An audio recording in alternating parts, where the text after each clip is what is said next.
जय देवी गंगराज विद्या सुखदाता ओतम सुखदाता धन्य तुम्हारो दर्शन मेरा मन रमता जय देव भाव भक्ते कोई शरणांगतावे संपत समयी भरपूर पावे ऐसे तू महाराज मोको दिलावे गोदावी नंदन निधि मुकुट गावे जय देवी गंगराज विद्या सुखदाता ओतम सुखदाता धन्य तुम्हारो दर्शन मेरा मन रमता जय देव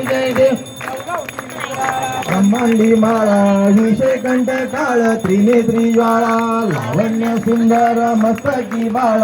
तेथून जल निर्मळ वाहे जुळजुळा जय देव जय श्री शंकरा हो स्वामी शंकरा आरती ओ आळू भावारती ओ आळू तुझा कर्पूर गौरा जय देव कर्पूर गौरा भोळा नैनी विशाळा अर्धांगी पार्वती सुमनांच्या माळा विभूतीचे उदया नाशिक कंठा